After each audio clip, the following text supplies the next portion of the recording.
Imagine a world where people once danced with the dead to bring rain, where entire villages wore masks of their ancestors and spoke in voices not their own, where warriors swallowed live coals to prove their courage, and priests walked across beds of burning blades without a single wound. These aren't scenes from a fantasy novel. They were real rituals practiced with absolute sincerity by cultures long gone, and today they seem almost impossible to believe. But history is full of moments that defy logic, ceremonies so bizarre they make you question everything you think you know about the past. From the depths of forgotten civilizations to the edges of recorded time, humanity has left behind traces of rituals so strange, so hauntingly peculiar that they demand a second look. What drives people to perform acts that seem to violate the very laws of nature? Why would someone willingly lie in a pit of venomous snakes or drink poison as part of a sacred rite? The answers lie in the tangled web of belief, tradition, and the unshakable human need to connect with forces greater than ourselves. These lost rituals weren't just strange performances, they were the heartbeat of societies that saw the world through a lens we can barely comprehend today. Some were meant to summon gods, others to ward off disasters, and a few, well, no one's entirely sure what they were meant to do. That's the mystery that pulls us in, the unanswered question that lingers centuries later.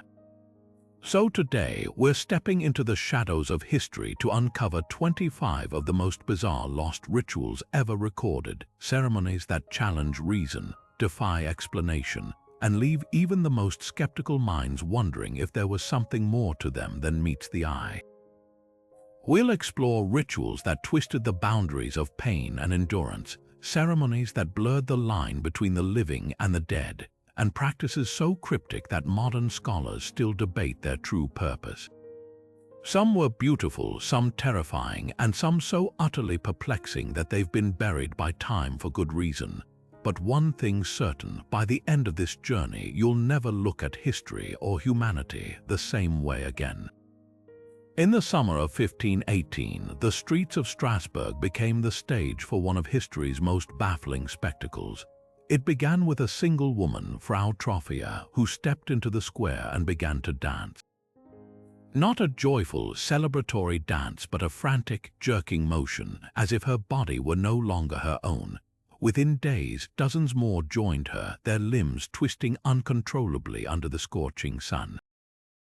By the end of the week, over 400 people were caught in the same terrifying trance, their feet bleeding, their bodies collapsing from exhaustion, yet still they danced. Authorities, desperate to stop it, even brought in musicians, believing the dancers needed to wear themselves out. But the music only seemed to fuel the madness. What could drive an entire town to dance itself to the brink of death? Some historians point to ergot poisoning, a fungus that grows on damp rye, known to cause convulsions and hallucinations. Others argue it was mass hysteria, a psychological wildfire sparked by famine, disease, and the oppressive grip of medieval superstition. But the strangest theory of all, that this was a ritual gone horribly wrong. In the years before the plague, Strasbourg had seen a surge in cults devoted to Saint Vitus, the patron saint of dancers. Some believed the townsfolk, in their desperation, invoked his name in a desperate attempt to ward off suffering, only to awaken something far darker. The dancing plague remains a chilling reminder of how fragile the human mind can be when fear and belief collide. Were these people victims of poison, psychology, or something beyond our understanding? The answer may be lost to time, but one thing's certain: their twisted, relentless dance echoes through history as a warning and a mystery we may never fully solve. Deep in the heart of ancient Greece, beneath the sacred grounds of Eleusis, unfolded a ritual so profound that its secrets were guarded for nearly 2,000 years. The Eleusinian Mysteries weren't just a ceremony, they were a transformative experience, a gateway between the mortal world and the divine. At their core stood Demeter, the goddess of harvest, and her daughter Persephone, whose myth of abduction and return mirrored the cycles of life, death, and rebirth. But what truly happened inside the telesterion, the great hall where initiates gathered? The answer lies shrouded in shadows because revealing the rites meant death. What we do know is this: after days of fasting, purification, and sacred processions, participants drank a strange brew called kykeon, a mixture of barley and mint steeped in water. Modern scholars suspect it was laced with ergot, the same fungus linked to the dancing plague, but used here with precision to induce visions. Those who drank it described transcendent encounters with the gods, journeys through the underworld, and revelations so powerful they emerged forever changed. One initiate, the philosopher Plato, wrote that the experience granted a blessed sight and vision beyond anything in ordinary life. But why the deadly secrecy? The mysteries weren't just about personal enlightenment, they were a radical equalizer.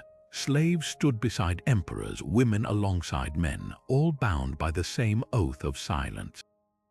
In a world rigidly divided by class and gender, this ritual offered a fleeting glimpse of unity, a truth so destabilizing that speaking it aloud could unravel the social order.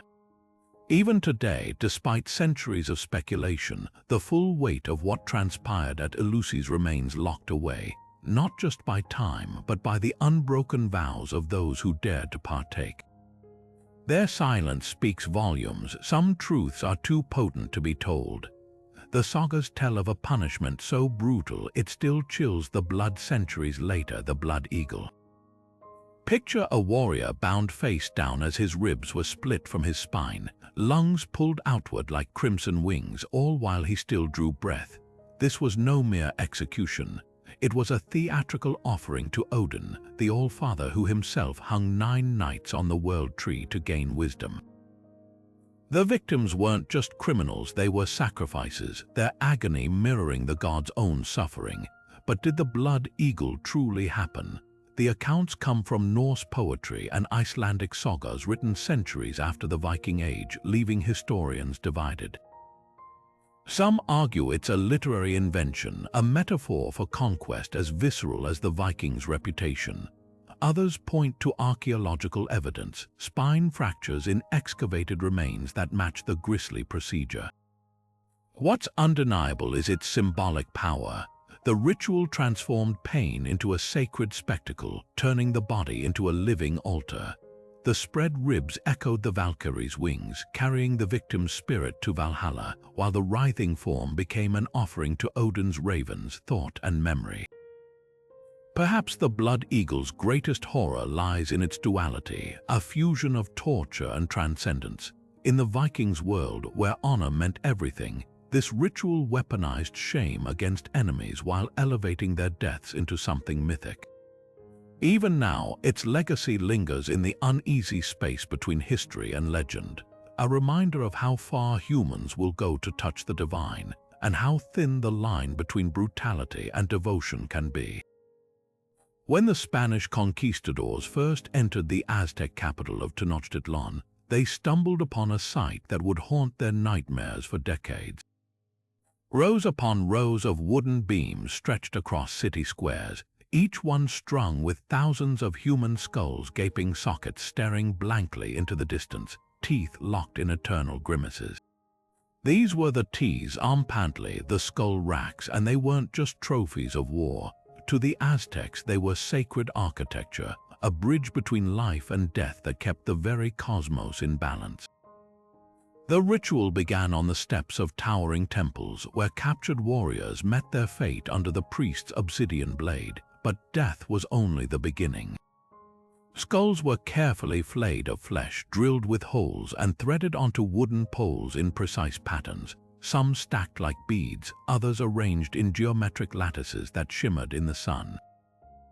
Archaeologists have uncovered structures holding over 60,000 skulls, some from men, others from women and children, suggesting these displays weren't just about military might.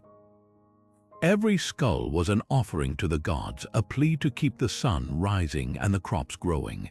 What terrified the Spanish wasn't just the scale of the sacrifice, it was the Aztecs' reverence for it.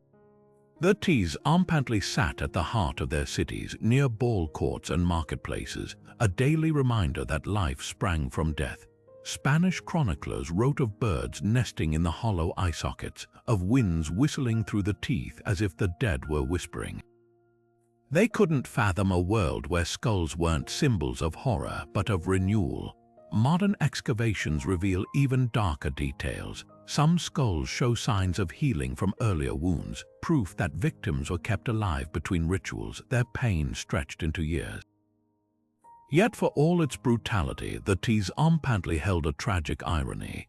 The Aztecs believed these sacrifices staved off cosmic collapse, but in the end, it was the Spanish who brought annihilation. When Cortés raised Tenochtitlan, his men toppled the skull racks, scattering bones that had once held the heavens aloft. Today, the Tezcatlipoca stand as grim monuments to a civilization that saw mortality differently, not as an end but as the price of existence itself. High atop the slopes of Mount Parnassus, shrouded in the scent of burning laurel leaves, the Oracle of Delphi spoke in riddles that shaped empires. Kings and peasants alike climbed the sacred way, offering lavish gifts for just one audience with the Pythia, the woman who channeled Apollo's voice. But her prophecies didn't come from divine inspiration alone. Beneath her three-legged stool, the earth itself seemed to breathe. Cracks in the temple floor released strange vapors described by ancient sources as a sweet-smelling mist. The Pythia would inhale these gases before slipping into a trance, her words slurred, her body writhing as if possessed. Some who witnessed it claimed her eyes rolled back, her voice dropping to a guttural growl, utterances so disjointed they required priests to translate them into verse. For centuries, historians dismissed these accounts as superstition. Then, in the 1990s, a geologist named Gel de Bauer made a startling discovery. The temple sat directly atop two intersecting fault lines which still emit traces of ethylene, a gas known to induce euphoria, hallucinations, and even unconsciousness at high doses. But here's where the debate ignites. While ethylene fits the ancient descriptions, other researchers argue the real culprit was benzene or methane, gases also found in the area. Some even suggest the Pythia's state came from chewing laurel leaves, long associated with visionary experiences. The truth may be a combination: geological gases lowering her inhibitions, ritual chanting heightening suggestibility, and the crushing weight of expectation doing the rest. What's undeniable is the oracle's staggering influence. When Croesus asked if he should invade Persia, she famously replied, "If you cross the river Halys, a great empire will fall." He did, and it was his own. Her cryptic words sent colonists across the Mediterranean, sparked wars, and even delayed the trial of Socrates. The Pythia wasn't just a woman, she was a living instrument, her mind strung between the earthly and the divine. And though the temple lies in ruins today, the mystery lingers. Was her power chemical, psychological, or something science has yet to name? In the crowded streets of ancient Rome, amidst the clamor of merchants and politicians, one group stood out in ways that both fascinated and horrified onlookers: the Galli, the self-castrated priests of the goddess Cybele. Their long, flowing robes, heavy with exotic embroidery, swayed as they danced to the piercing wail of flutes and the relentless beat of tambourines. But it wasn't just their ecstatic movements that drew stares. It was the irreversible act that bound them to their goddess, a ritual so extreme it left even battle-hardened Romans wincing. Cybele, the Great Mother, had been brought to Rome from Phrygia in 204 BC during the darkest days of the Second Punic War. Desperate for divine intervention against Hannibal, the Senate embraced her as Rome's protector. Yet her priests carried traditions that clashed with Roman sensibilities. During the annual festival of Dies Sanguinis, the Day of Blood, the Galli would whip themselves into a frenzy, slashing their arms with knives, spinning wildly until the world blurred. Then, in a moment of divine madness, they would seize a ceremonial blade and sever their own genitals. offering them to the goddess in a final, irrevocable act of devotion. Why would anyone willingly embrace such torment? The answer lies in Cybele's myth. Her beloved Attis, driven mad by her jealousy, castrated himself beneath a pine tree and bled to death, only to be resurrected by her grief. The Galli reenacted this sacrifice, believing their mutilation granted them a sliver of Attis's divinity. Roman citizens watched in uneasy fascination. Some mocked the Galli as half-men, while others whispered that their blood held the power to purify. The state itself wavered, banning Roman citizens from joining the cult, yet lavishing wealth on Cybele's temple. The tension between reverence and revulsion reveals a deeper truth about ancient spirituality. The Galli's rituals weren't just about pain, they were about transcendence, a defiance of human limits in pursuit of the sacred. Their castration wasn't merely destruction. It was a rebirth, a shedding of masculinity to become something neither male nor female but wholly divine. Modern scholars still grapple with the psychology behind it. Was it mass hysteria, profound faith, or something darker? Rome's eventual suppression of the cult speaks volumes. Even as the empire absorbed countless gods, Cybele's rites proved too visceral, too raw for a civilization that prized order above all. Yet the Galli's legacy endures, a haunting reminder of how far devotion can push the human body and spirit, when the line between mortal and god dissolves in a flash of steel. On the windswept plateaus of Tibet, where the air is so thin it burns the lungs, the dead don't return to the earth, they ascend to the sky. Here, burial grounds aren't marked by headstones or crypts, but by the circling shadows of vultures, their wings cutting through the thin Himalayan air. This is the practice of Jeta, the sky burial, a ritual that turns mortality into an act of profound generosity. The ceremony begins at dawn with a rogiapa or body breaker unwrapping the cloth-shrouded corpse. Using a traditional cleaver, they methodically dismember the body, separating flesh from bone, cracking open the skull to expose the brain. There's no horror in this act, only reverence. As the rogiapa works, monks chant prayers, reminding the departed that their physical form was always just a vessel, as fleeting as a cloud. Then, with a sharp whistle, the vultures descend.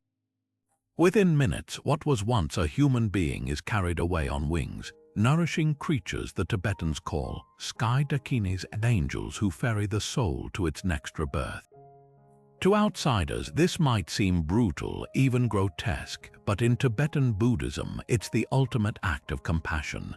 The earth here is too rocky for burial, wood too scarce for cremation, and rivers too frozen for water burials. More importantly, feeding one's body to vultures is seen as a final selfless deed, a way to sustain life even in death. The bones, too brittle for the birds, are ground into powder and mixed with tsampa flour, scattered for smaller creatures to consume. Nothing is wasted, nothing mourned, yet sky burials hold a deeper philosophy. Tibetans believe clinging to the body, whether through embalming, elaborate tombs, or even grief, traps the soul in attachment, delaying enlightenment. Letting vultures strip the flesh is a visceral lesson in impermanence, a reminder that even the most solid things, bone, muscle, identity, are temporary. Modern science confirms this. Spectrographic analysis shows Tibetan vultures digest human remains completely, leaving no trace behind. It's as if the person never existed, exactly the point. The ritual isn't without controversy. Chinese authorities, citing hygiene concerns, have restricted sky burials, even as they promote cremation, a move many Tibetans see as cultural suppression. Meanwhile, climate change threatens the vulture populations, their numbers dwindling due to poisoned livestock carcasses. Some families now wait weeks for the birds to arrive, their loved ones' bodies preserved in salt until nature's clean-up crew appears. What endures is the poetry of the act. In a world obsessed with preserving memory through photographs, headstones, DNA banks, the sky burial offers a radical alternative: total surrender. No monument, no remains, just the wind carrying what's left upward, where the soul, unburdened by flesh, can finally be free. It's a farewell so complete it loops back into beauty, a last gift to the living world, one fleeting body at a time. In the steaming jungles of Mesoamerica, the sound of a rubber ball striking stone echoed with mortal stakes. This wasn't just a game, it was the Mayan ballgame of Poc a Toc, where players fought not only for victory but for their very lives. The court itself was a symbolic battleground, its long alley representing the cosmos, the sloping walls the perilous journey of the sun, and that heavy rubber ball. Nothing less than the decapitated head of a god. The rules were as brutal as they were sacred. Players couldn't use their hands or feet, only hips, elbows, and knees to propel the ball toward stone rings mounted high on the walls. Scoring was nearly impossible. Some courts show grooves worn into the stone from centuries of missed attempts. But when someone finally drove the ball through the ring, the outcome was chilling. Ancient carvings depict the victorious captain holding the severed head of his opponent, blood spurting as a serpent symbolizing rebirth coils from the neck. Why such extreme stakes? The game reenacted the Maya creation myth, where the hero twins descended into the underworld to challenge the gods of death. After winning their ball game, the twins outwitted the lords of Xibalba and rose as the sun and moon. Losing teams weren't merely defeated athletes, they became sacrificial offerings, their deaths ensuring the sun would rise again. Archaeologists have found mass graves near major courts, skulls showing blunt force trauma from ritual executions. Yet there's a twist. Some evidence suggests winning captains may have also been sacrificed. A mural at Chichen Itza shows a victorious player kneeling, his head replaced by 7 serpents, an honor reserved for those chosen to carry messages to the gods. Perhaps the true winner was the one deemed worthy of becoming an emissary to the divine. The ballgame's legacy endures in modern Mesoamerican cultures, where versions are still played without the mortal stakes. But the original ritual reveals a world where sport, religion, and survival were inseparable. Every bounce of the ball was a heartbeat of the universe, every drop of spilled blood a prayer for continuity. In the Maya's eyes, the stakes couldn't be higher because if the game ever stopped, so might the world itself. In the stillness of an Egyptian burial chamber, as torches cast flickering shadows across hieroglyph-covered walls, a priest raised a curious tool, an adze shaped like a hippopotamus tusk, and touched it to the lips of a motionless mummy. This wasn't mere ceremony, it was the opening of the mouth, a ritual so vital that without it, the deceased would spend eternity mute, blind, and starving in the afterlife. The process began long before death. Wealthy Egyptians commissioned elaborate books of the dead, scrolls crammed with spells to navigate the underworld. But the most critical moment came after mummification, when the priest performed over 70 precise actions. Using the adze, he'd symbolically pry open the mummy's mouth, then touch its eyes, nose, and ears with a forked blade called a pesesh kef. Each gesture activated these organs for the next world, accompanied by chants like, "You are alive again, you live forever." But the ritual's true genius lay in its layers of meaning. The tools weren't arbitrary. The adze mirrored what the god Anubis used to resurrect Osiris, while the pesesh kef evoked the knife that cut his umbilical cord at birth. Even the priest's role was multi-layered. Sometimes he played Horus, reviving his father Osiris. Other times he became Thoth, the god of wisdom, recording the deceased's name in the ledger of eternity. Archaeologists have uncovered kits with these ceremonial tools in tombs, some still bearing traces of the milk, wine, and incense rubbed onto mummies during the rite. The most haunting evidence comes from mummies themselves, their jaws often forced open slightly, as if frozen mid-ritual. Modern CT scans even reveal gold foil tongues placed in some mouths, ensuring eloquence before Osiris's judgment throne. What seems macabre today was, to the Egyptians, deeply practical. They believed the soul needed a functional body in the afterlife, one that could eat divine offerings, plead its case before gods, and even recite magic spells to overcome obstacles. A mummy with an unopened mouth was as helpless as a statue. Perhaps most striking is how the ritual blurred time. By reenacting myths, it collapsed past, present, and future into one eternal moment. When the priest said, "I open your mouth for you with the tool of Anubis," he wasn't just performing a rite, he was stepping into myth itself, becoming the gods who first granted humanity the gift of eternal speech. In that dim chamber, for a heartbeat, the boundary between mortal and divine dissolved, and the dead lived again. Julius Caesar's writings paint a scene so horrifying it seared itself into the Roman imagination. A towering wicker giant, its hollow limbs teeming with living prisoners, set ablaze as druids chanted below. In his commentaries on the Gallic War, he claimed the Celts believed these fiery sacrifices would grant them favor from their gods, especially in times of crisis. But was this an eyewitness account or something darker? A conqueror's exaggeration designed to justify his brutal campaigns? The image of the Wicker Man endures, partly because it fits Rome's narrative of Celtic barbarism. Yet archaeological evidence is frustratingly silent. No scorched wicker fragments, no mass graves tied to such rites, just a handful of ancient texts echoing Caesar's words. Even among these, contradictions emerge. Strabo, writing decades later, described victims stabbed in the back before burning, while later Christian authors embellished the tales with lurid details. But dismissing it entirely might be premature. The Celts did practice ritual sacrifice. Bog bodies across Europe show signs of ritualistic violence, from garroting to throat cutting. And the symbolism resonates. Wicker, woven from living branches, mirrored the interconnectedness of life and death in Celtic cosmology. Fire purified while destroying, a paradox central to many ancient religions. Perhaps the truth lies in the middle. The Wicker Man may not have been a common practice, but a rare, desperate act during famine or invasion, a spectacle meant to unite tribes under existential threat. Modern scholars note Caesar's timing. His account appears just as he sought Senate approval to crush Gallic resistance. Coincidence or propaganda weaponized to dehumanize an enemy? The Wicker Man's legacy outlived both Rome and the Druids. It morphed into folklore, inspired films, even fueled neo-pagan debates about cultural slander.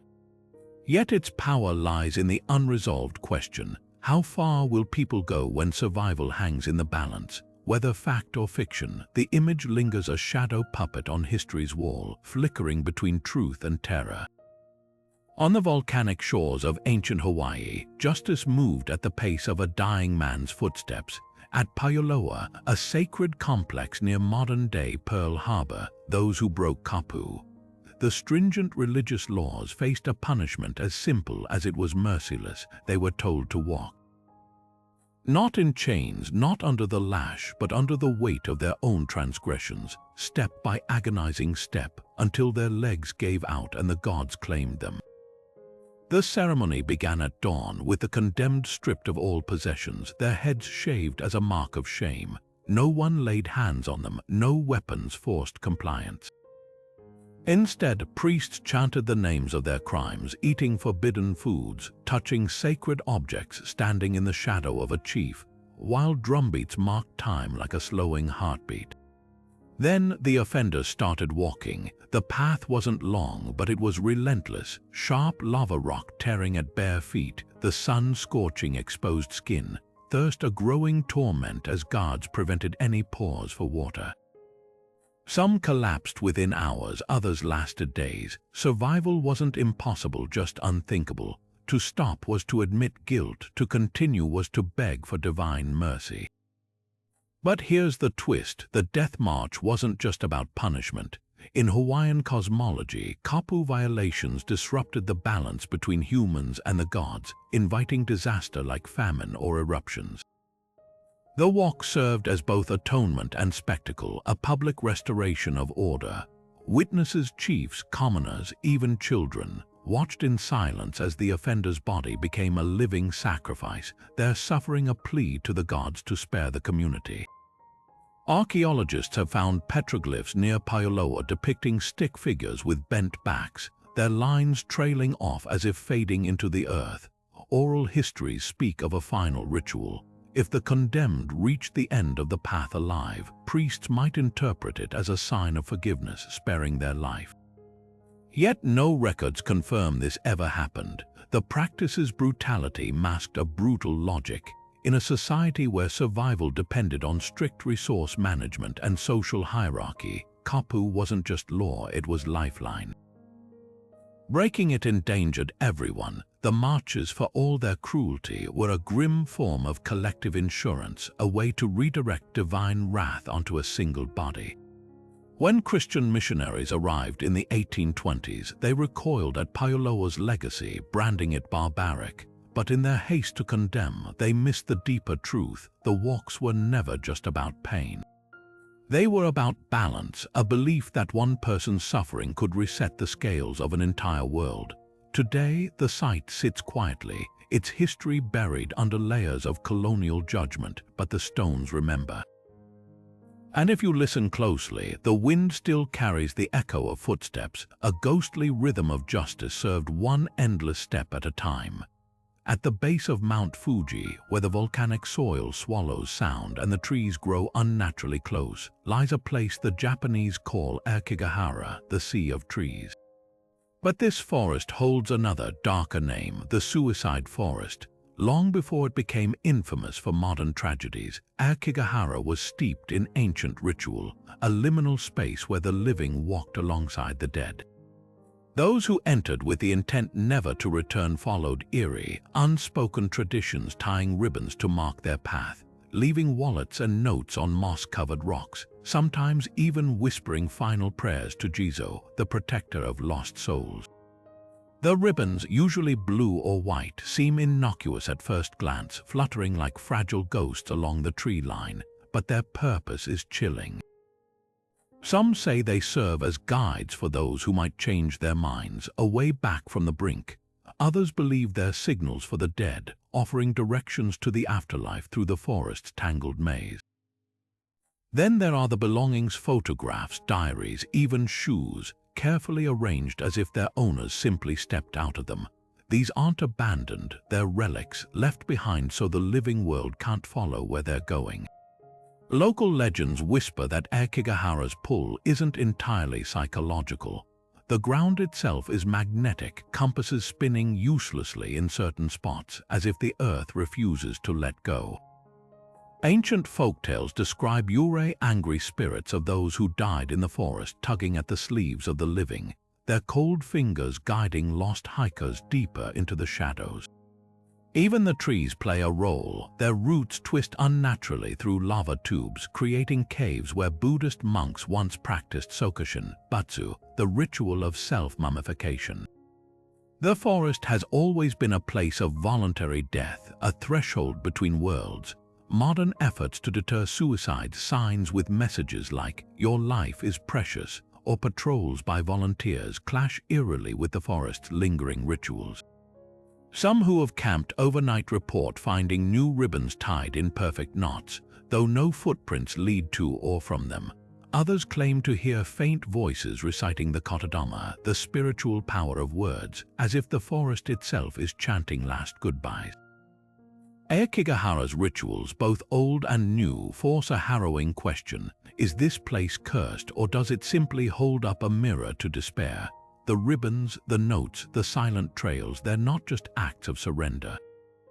They're final rituals, a way to impose order on chaos, to make the unthinkable feel like a ceremony. In a twisted way, they mirror Japan's ancient death poems, where even the act of leaving this world is performed with heartbreaking precision.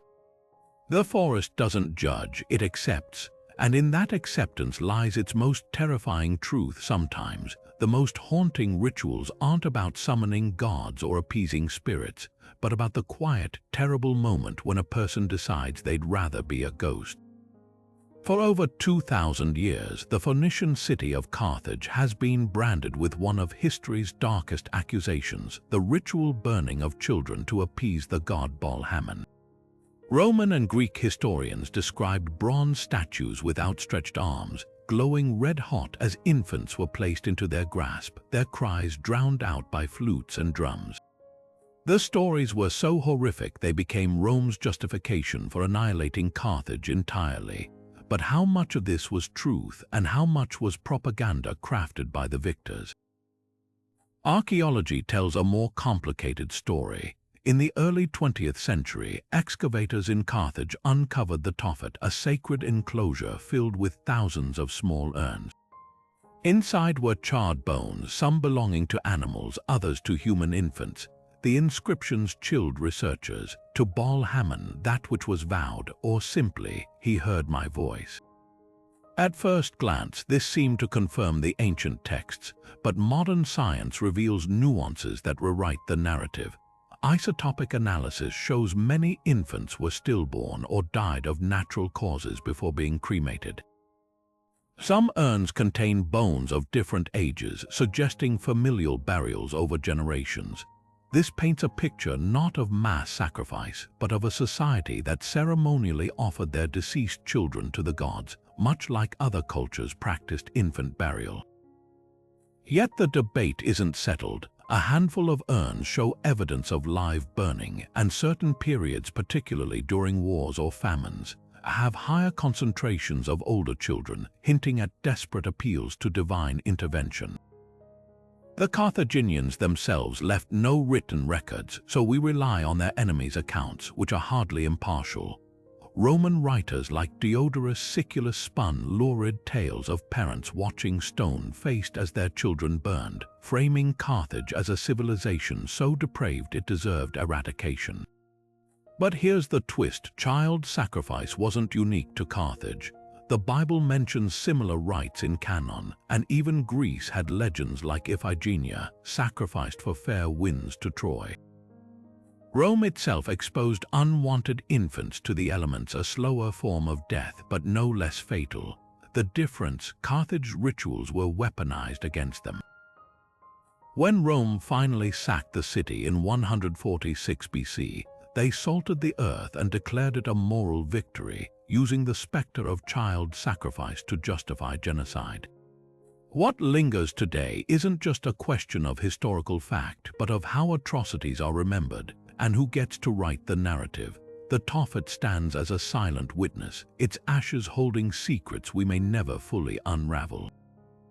Were the Carthaginians monsters, or were they simply a people whose grief took a form their enemies couldn't or wouldn't understand? The answer, like the smoke from those ancient pyres, drifts just beyond our grasp. On the frozen shores of Siberia, where the ice cracks like thunder underfoot, the Chukchi people performed a ritual so precise it could bring the dead back to life, not humans but whales. Every spring, after weeks of feasting on a harvested bowhead, shamans gathered every last bone, from the massive skull to the tiniest vertebrae, and arranged them in a perfect anatomical mosaic on the beach. This wasn't just cleanup, it was resurrection. The ceremony began with songs, throaty and guttural, mimicking the whale's own underwater calls. Then, like surgeons of the sacred, the shamans worked in silence, fitting each bone into place as if reassembling a phantom body.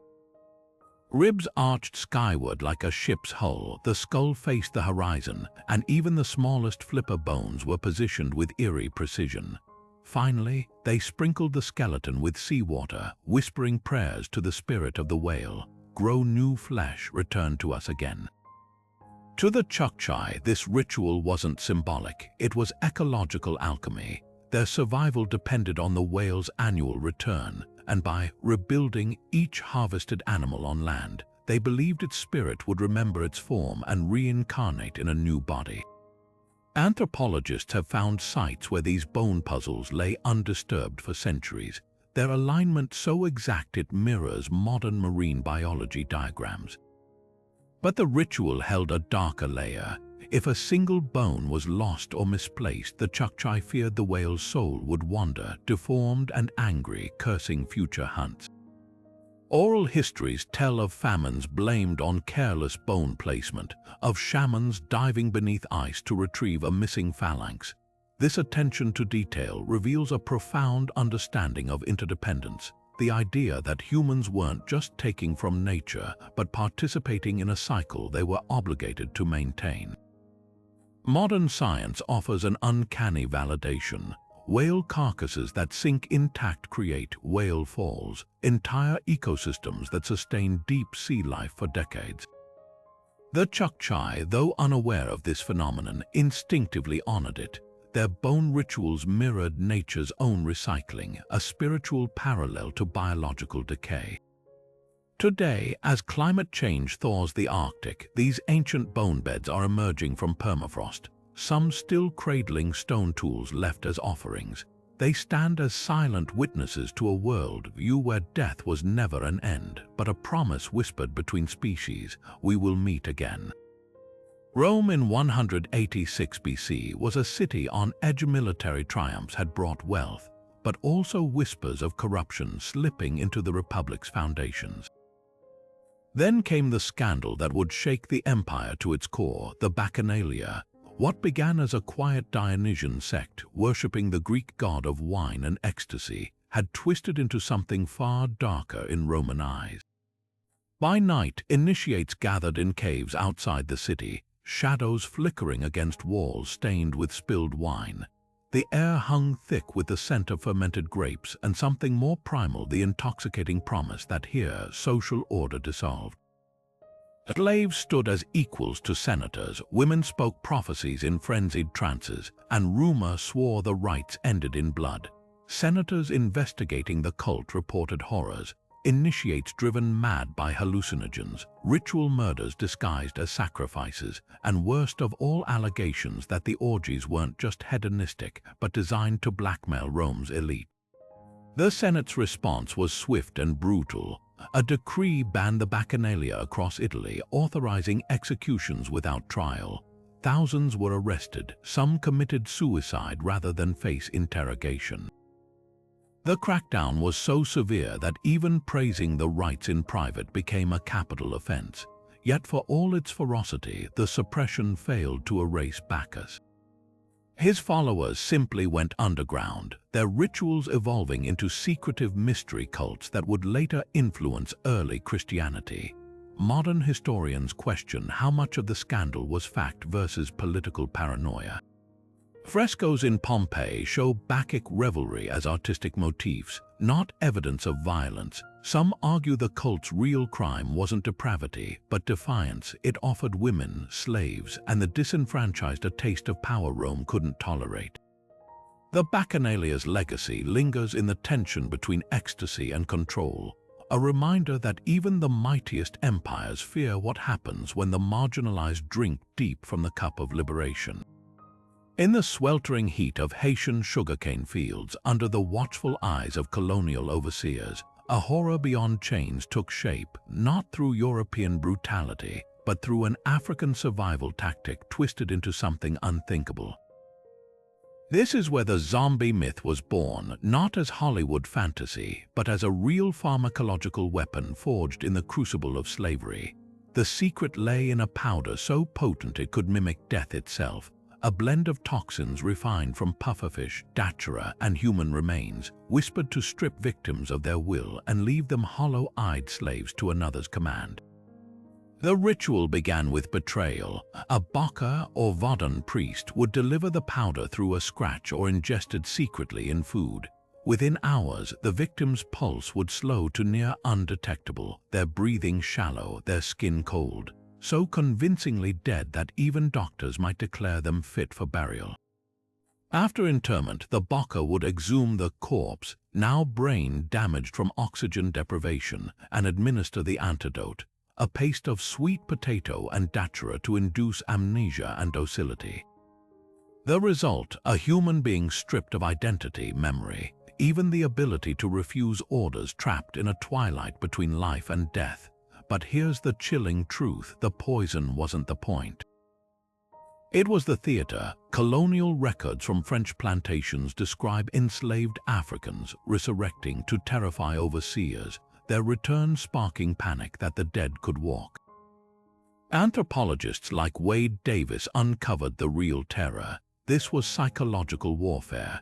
Enslaved communities weaponized their oppressors' fear of Vodun, using zombification as both punishment for collaborators and a warning to masters. Control us in life and we'll defy you in death. The powder's science is disturbingly precise. Tetrodotoxin from pufferfish induces paralysis, while Datura scopolamine erases short-term memory. Combined, they create a living prison of flesh. But the ritual's power came from belief, the victim's certainty they'd died and been reclaimed, the community's dread of the Baccha's curse. Modern cases, like the infamous Clavius Narcissus in 1962, prove the practice endured well into the 20th century. Declared dead by physicians, he reappeared 18 years later, claiming he'd been worked on a zombie plantation. Medical tests showed scars matching his autopsy report. What makes zombification uniquely horrifying isn't the pharmacology, it's the cultural wound it represents. In West African Vodun, death rituals ensure ancestors guide the living. Slavery perverted this into a mockery of rebirth, where the reanimated became property twice over, first in chains, then in mind. Even today, rural Haitians hang bells on graves, not to keep zombies in, but to wake the buried if they weren't truly dead. The powder's legacy lingers in the unspoken terror that some curses aren't supernatural but man-made, a poison of oppression distilled to its most elemental form. In the shadow of Babylon's ziggurats, where omens were carved into clay tablets like divine warnings, kings faced a terrifying dilemma: what happens when the stars themselves predict your death? For the Mesopotamians, the solution wasn't to defy fate, but to outwit it with a ritual so cunning it blurred the line between reality and theater. Enter the substitute king, or Shah Pu circumflex letter 1 E2bi, a man plucked from obscurity to wear the crown just long enough to die in his ruler's place. The ceremony began with the trembling of court astrologers. If celestial signs, a lunar eclipse, an ominous planetary alignment predicted the king's demise, priests would scour the land for a suitable stand-in. Often they chose a prisoner, a disabled man, or even a gardener, someone expendable yet royal enough to deceive the gods. The substitute was draped in the king's robes, seated on the throne, and fed sumptuous banquets while the real ruler posed as a humble farmer hiding in plain sight. For days or even months, the impostor issued decrees, presided over rituals, and absorbed every cursed omen meant for the monarch, but the illusion had an expiration date. When the threat passed, the substitute king's reign ended abruptly, not with abdication but sacrifice. Texts describe him being returned to his fate, a euphemism for strangulation or ritual knife wounds, his body buried with full royal honors to complete the cosmic deception. The real king would then reclaim his throne, purified by the substitute's death. Archaeologists have uncovered eerie evidence of this practice. A grave in Nineveh held a skeleton adorned with gold and lapis lazuli, its hands clasped as if in prayer, yet the skull showed signs of violent trauma. Nearby tablets named the occupant as the king who was not king, his brief, doomed reign etched into history. What's most chilling is the ritual's psychological genius. By treating the substitute as royalty, even in death, the Mesopotamians ensured the gods wouldn't question the ruse. The divine wrath was spent on a figure who'd been, for all cosmic intents and purposes, the king. Yet questions linger. Some substitutes weren't killed but exiled, sent beyond the empire's borders with enough wealth to live comfortably. Was this mercy, or did it risk angering the gods? And how many of these stand-ins went willingly, swayed by promises of glory or threats to their families? The answers crumble with the cuneiform tablets that recorded them. What endures is the ritual's dark brilliance. In a world where kings were divine conduits, the substitute wasn't just a scapegoat, he was a mirror, reflecting the fragility of power itself. For a fleeting moment, a nobody became everything, his death rewriting destiny with a blade's decisive stroke. the Mesopotamians understood something modern leaders often forget. Sometimes survival demands not just strength but the perfect illusion. High in the thin air of the Andes, where the wind howls like a forgotten god and the snow never melts, the Inca performed a ritual so haunting it defies modern comprehension. They called it the Capacocha, a sacrifice not of animals or prisoners, but of perfect children, chosen for their beauty and purity, then left to freeze on the mountaintops as messengers to the divine. These weren't hasty executions, but elaborate ceremonies that could last months, transforming the children into something between human and deity before their final ascent. The selection process was meticulous. Scouts searched the empire for unblemished boys and girls, often around 4 to 6 years old, with no physical imperfections. Some were children of nobility, offered willingly. Others came from humble families, gifted to the state as the ultimate honor. Once chosen, they were treated like royalty, fed lavish meals of maize and llama meat, dressed in fine tunics woven with gold thread, even given coca leaves to chew as a sacred privilege. For weeks or months, they traveled to Cusco, the empire's heart, where priests prepared them through rituals that may have included chicha beer or hallucinogens to ease their fear. Then came the pilgrimage, led by priests and accompanied by sumptuous offerings, gold figurines, spondylus shells, miniature textiles. The children climbed peaks reaching over 20,000 feet. At the summit, they were given a final meal, their bowls laced with sedatives before being wrapped in exquisite fabrics and placed in fetal positions inside stone tombs. Some were buried alive, others succumbed to cold or altitude. The goal wasn't cruelty, but apotheosis. The children became angelitos, sacred beings who would dwell with the mountain gods, ensuring fertile crops and the emperor's health. What makes the Capacocha uniquely chilling is how perfectly the Andes preserved its victims. In 1999, hikers on Mount Lulaloco discovered 3 mummies so intact their hair still bore braids, their cheeks still flushed with color. Scientists found coca residue in their teeth and traces of chicha in their stomachs, confirming the ritual's careful pacing. One girl, dubbed the Maiden, even had frozen blood still in her veins. These weren't skeletal remains, but sleeping children, their faces peaceful as if they might wake at any moment. Modern DNA analysis reveals deeper layers. The children weren't drugged into oblivion. Some had chewed coca for weeks, suggesting gradual preparation for their role. Their diets shifted dramatically in their final months, switching from peasant staples to elite foods like maize and protein, a sign they were being elevated both spiritually and socially. Even their clothing held secrets. The maiden's dress was pinned with a silver clasp depicting the sun god in Thai, a final blessing for her journey. The Capacocha forces us to confront a paradox: how a culture so advanced in astronomy, engineering, and medicine could also embrace what we see as unthinkable. But to the Inca, these sacrifices were the opposite of brutality. They were acts of reciprocity, a way to repay the gods for life's blessings by offering what was most precious. The children didn't die as victims, but as honored intermediaries, their frozen bodies standing sentinel between earth and heaven. Today, their silent vigil endures. As glaciers retreat due to climate change, more mummies emerge, their faces turned toward the sky. Each discovery peels back another layer of the ritual's mystery, yet the central question remains: were these children victims of a lost civilization's cruelty, or willing participants in a belief system so profound it transcended mortality itself? The ice preserves no answer, only their small, still forms, forever waiting for the gods to answer their sacrifices. In the heart of ancient Athens, when plague swept through the streets or famine cracked the earth, the people didn't just pray to the gods, they fed them a sacrifice unlike any other. Not a pristine animal or a votive offering, but a living, breathing scapegoat.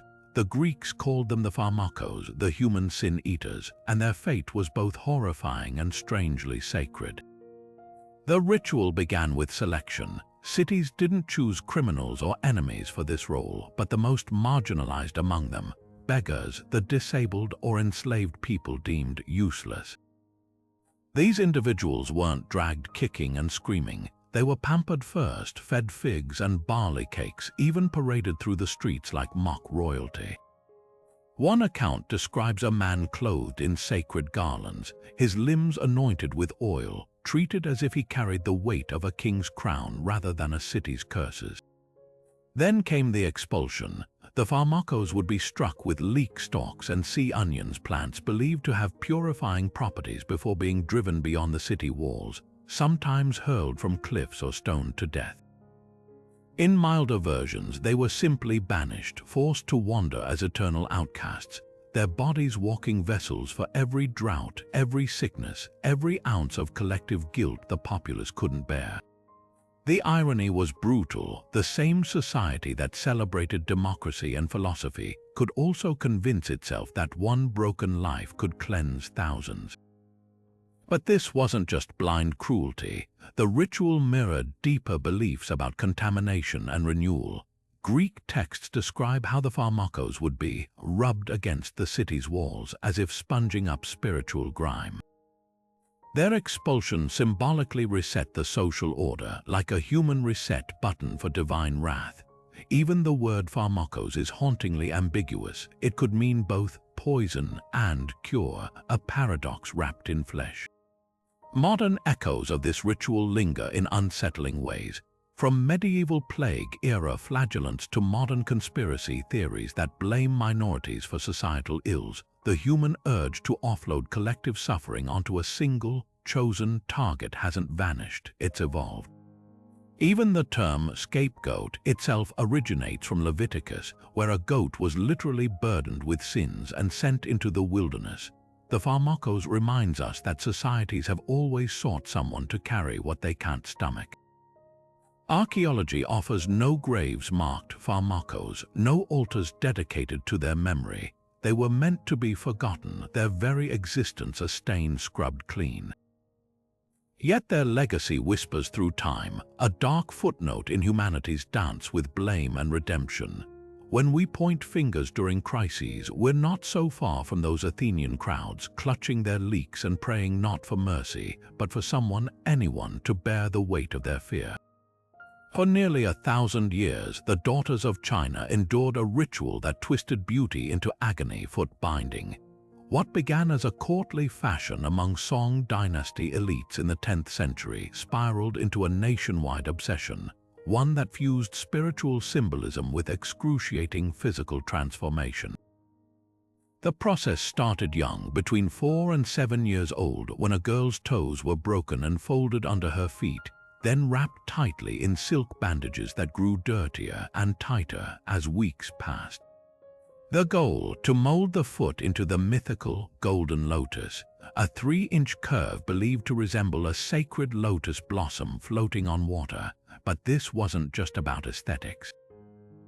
The lotus held deep Buddhist significance, representing purity rising from murky waters. Bound feet, grotesque to modern eyes, were seen as moral and spiritual triumphs. A woman's ability to endure pain proved her virtue, her worthiness for marriage, even her family's social standing.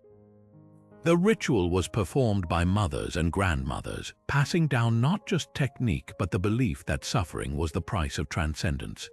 Poets likened the swaying gait of bound foot women to willow branches in spring, their crushed bones hidden beneath embroidered slippers no larger than a child's palm. The reality was far darker. Archaeologists examining bound feet have found bones so deformed they resemble clenched fists, with toes fused into the sole and arches snapped like twigs. Infections were rampant, gangrene could claim whole limbs, yet for centuries women defended the practice, some even composing poems praising their lotus hooks as sources of pride. The binding cloth itself became sacred, never washed, to preserve the kai of the wearer, passed down through generations like a cursed heirloom. By the 19th century, Western missionaries recoiled at the practice, branding it barbaric, a stance that ironically galvanized Chinese reformers. Foot binding became a symbol of national shame, a relic of backwardness holding China back from modernity. When the ban finally came in the early 20th century, enforcement was brutal. Inspectors raided homes, unwrapping feet by force, while propaganda posters showed bound feet beside shackles. Yet some women resisted, clinging to the ritual not out of masochism, but because their crippled feet were the only identity they'd ever known. Today, the last survivors of foot binding are elderly women whose feet still bear the marks of a vanished world. Their stories reveal the ritual's cruel paradox. It was both a chain and a crown, a torture and a ticket to respect. The golden lotus didn't just cripple bodies, it reshaped an entire civilization's vision of femininity, leaving scars deeper than the bone. The bone-splitting horror of the Blood Eagle wasn't just violence for violence's sake. It was a dark mirror held up to the Vikings' most sacred myths. At its core, the ritual reenacted Odin's own ordeal on Yggdrasil, the world tree where he hung for 9 nights, pierced by his own spear, to wrest the secrets of runes from the void. The victims' splayed ribs became a grotesque echo of the Allfather's sacrifice, their agony a twisted homage to the god who endured torment to gift humanity with wisdom.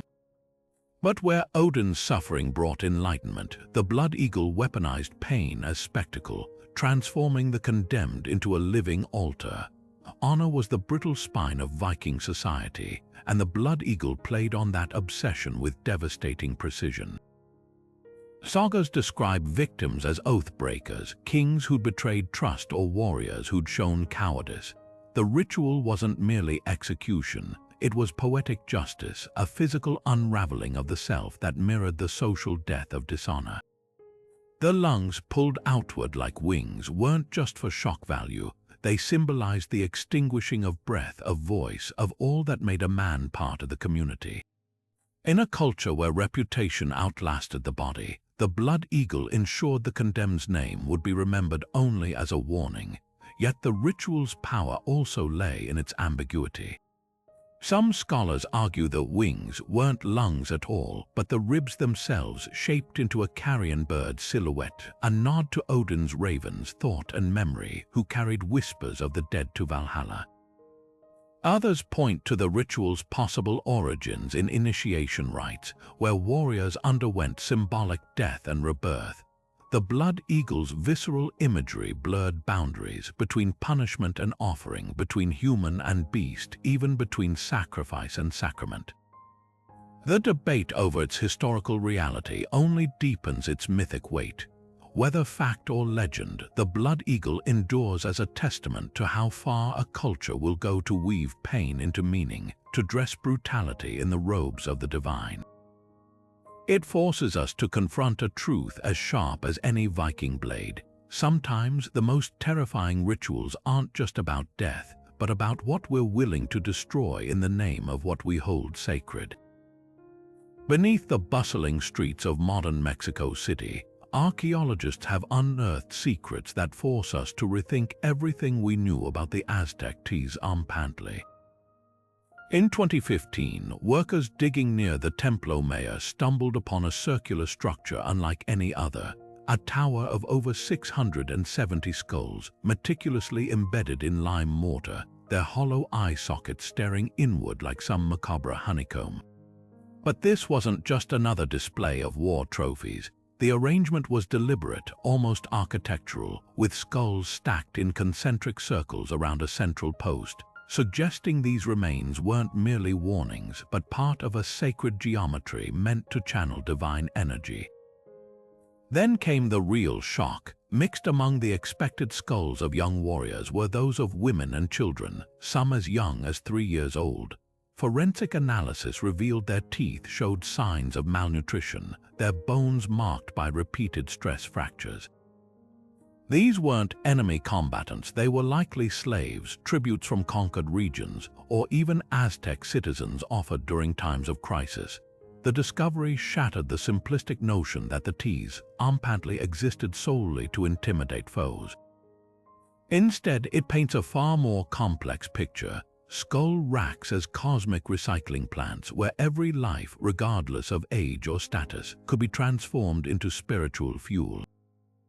But the most haunting detail lies in the treatment of the skulls themselves. Many show precise drill holes along the temples, evidence of a technique to string them on wooden poles without shattering the bone. Others bear grooves where flesh was carefully flayed, not hurriedly scraped.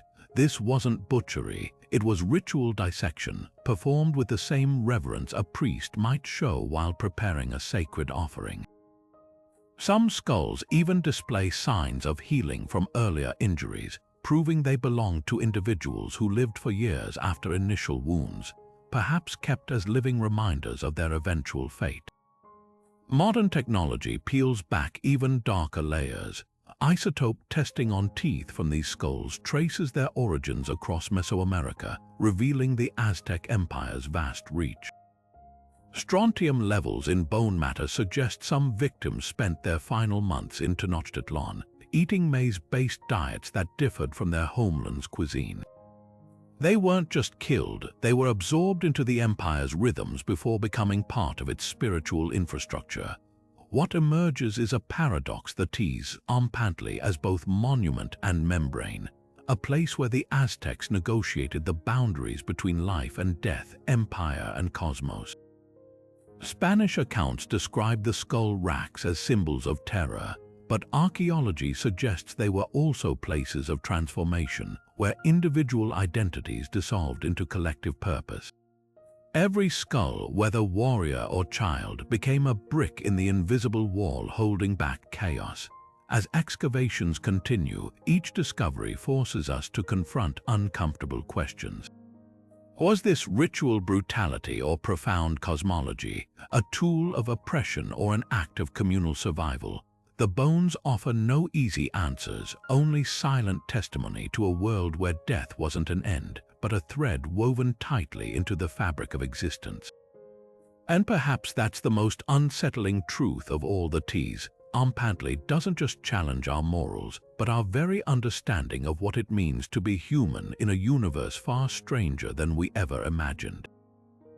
The mystery of the Eleusinian Kykeon has tantalized scholars for centuries, but modern science is peeling back layers of secrecy with tools the ancient Greeks could never have imagined.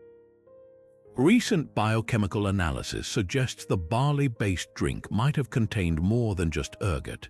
Some researchers now propose it was a carefully calibrated cocktail of ergotamine, a compound similar to LSD, and harmola alkaloids from Syrian rue, a plant known to amplify psychedelic effects.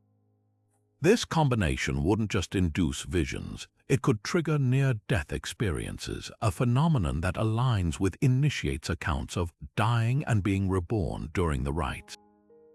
Parallels to contemporary studies are uncanny. At Johns Hopkins University, trials with psilocybin, the active compound in magic mushrooms, have produced testimonies startlingly similar to Eleusinian reports. Subjects describe merging with divine energy, traveling through cosmic realms, and returning with unshakable certainty that death isn't an end.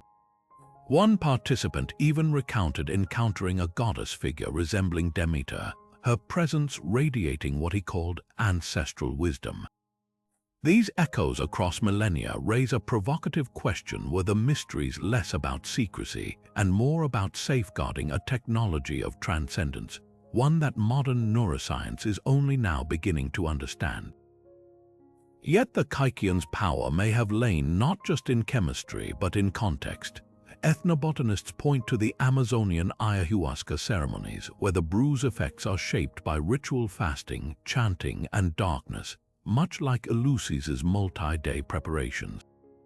The Greeks' strict protocols controlled dosing. Guided meditation in the Telesterians' pitch-black hall could have functioned like a psycho-spiritual set and setting, optimizing the brew's impact. Fragments of hymns discovered near Eleusis mention the goddess revealing her true form, hinting that initiates weren't just hallucinating, but participating in a shared visionary reality, culturally encoded over generations. The most radical theory comes from researchers like Carl Ruck, who argue the Kykeon wasn't drunk at all. Instead, ergot-infested barley was ground into a paste and absorbed through the skin during sacred dances, avoiding nausea while prolonging the trance. This would explain why no two accounts describe the Kykeans' taste identically, and why excavations at Eleusis yield so few drinking vessels compared to other sanctuaries. What emerges isn't just a revision of ancient ritual, but a challenge to modern assumptions about consciousness itself. If the Eleusinian Mysteries harnessed neurochemistry to produce consistent, transformative experiences across diverse initiates, emperors, and slaves alike, then their secrecy wasn't merely about exclusivity. It was about protecting a sacred intersection of science and spirit, where the divine wasn't just worshipped but tangibly encountered. As clinical trials continue to explore psychedelics for treating depression and PTSD, the Kykeans' legacy lingers like a half-remembered dream, an invitation to reconsider not just how the ancients saw the gods, but how they might have touched them. Though the blood-stained courts of Chichen Itza lie silent, the spirit of Poc-Atoc refuses to die. Across modern-day Mexico and Central America, echoes of the ancient Mayan ballgames survive in surprising ways, transformed yet still pulsing with cultural resonance.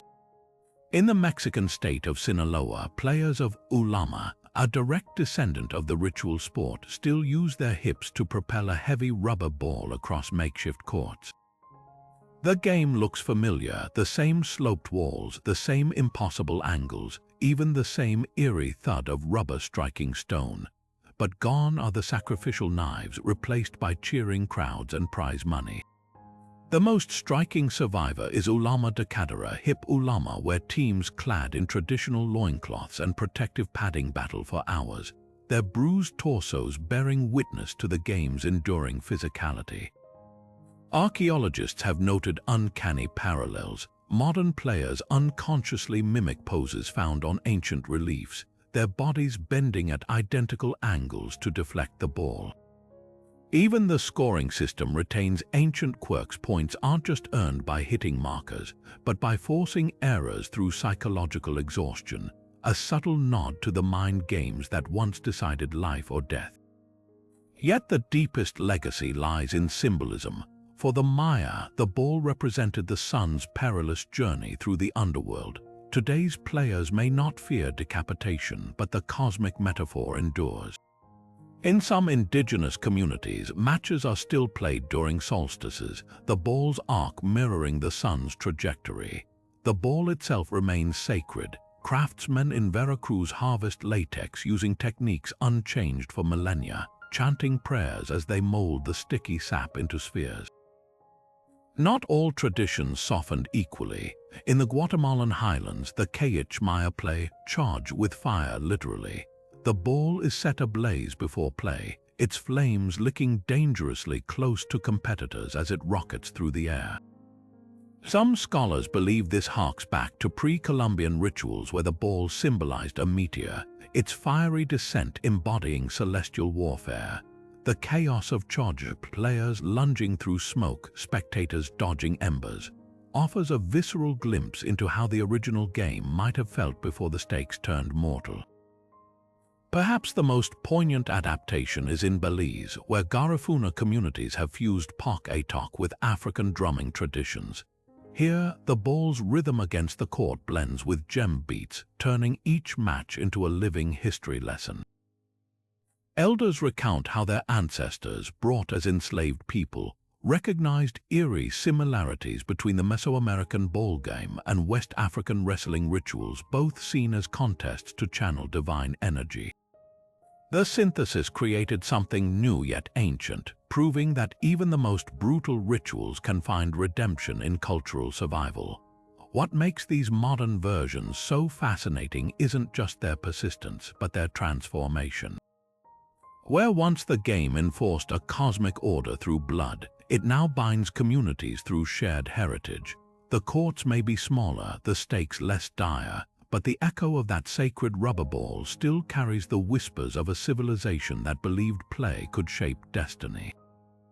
And in that echo, something remarkable lingers, proof that even the darkest rituals can evolve. not by forgetting their past but by remembering it differently.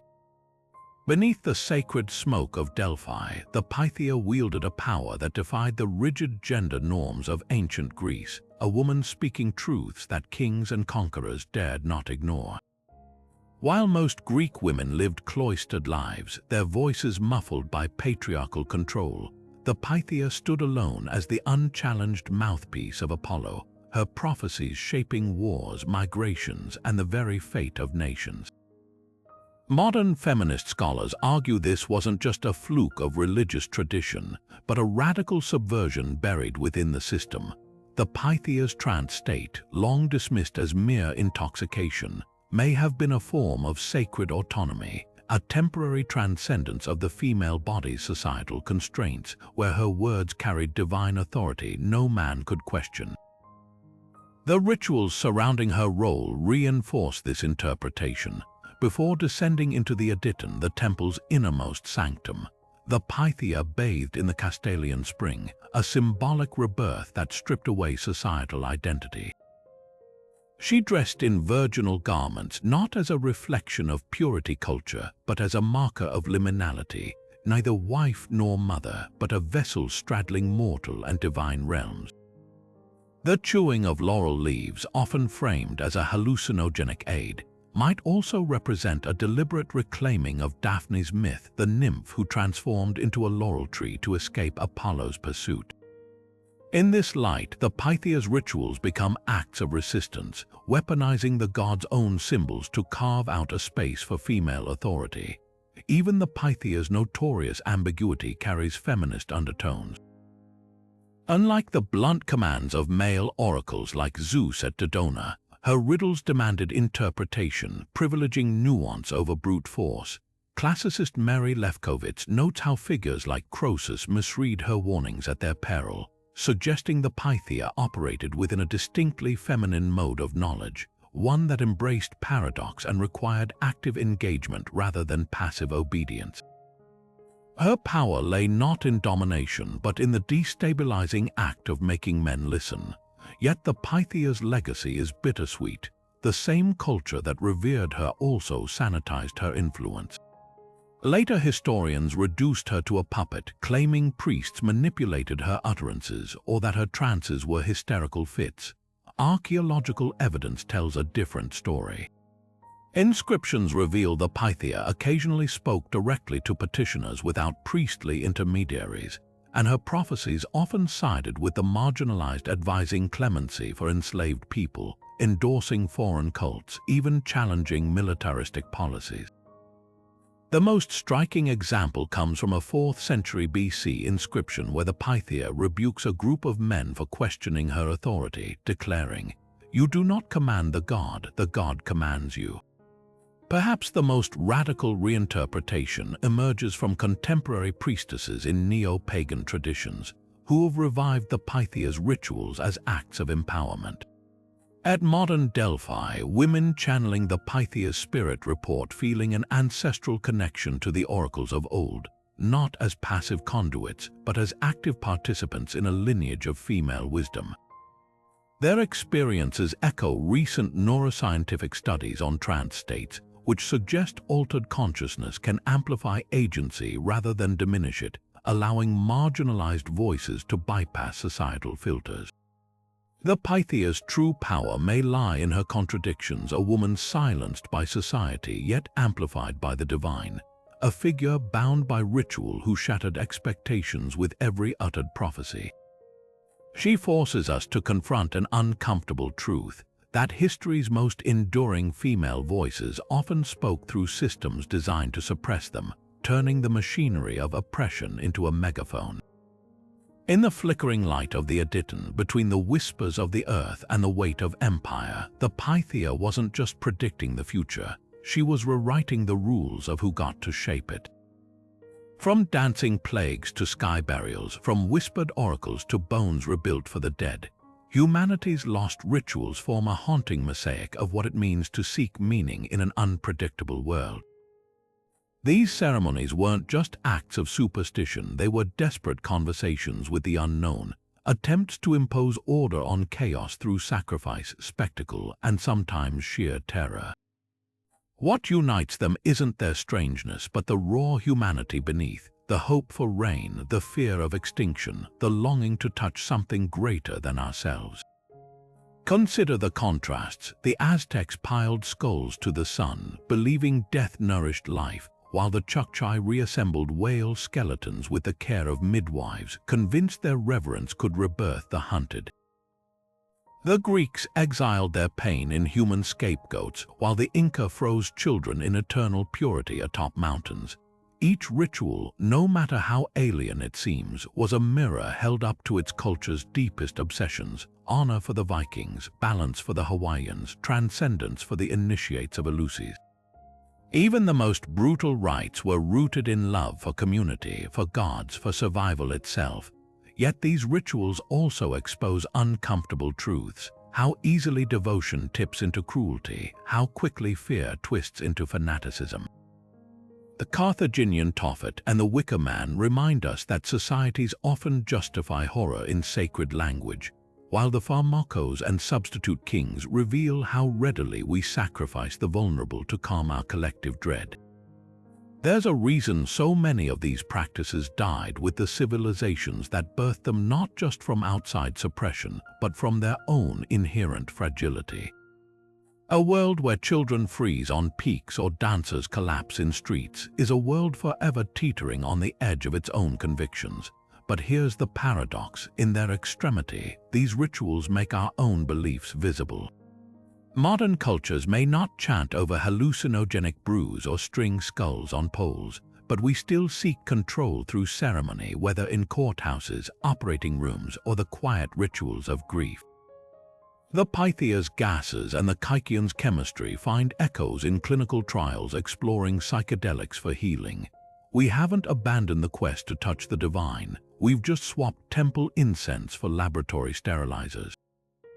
So which ritual lingers in your mind: the Blood Eagle's surgical horror, or the Maiden's frozen serenity, the Tzompantli's grinning architecture, or the desperate ribbons of Aokigahara? Perhaps it's the quieter ones: the unbroken circle of Eleusinian initiates sworn to secrecy, or the galley's ecstatic surrender to a goddess who demanded everything.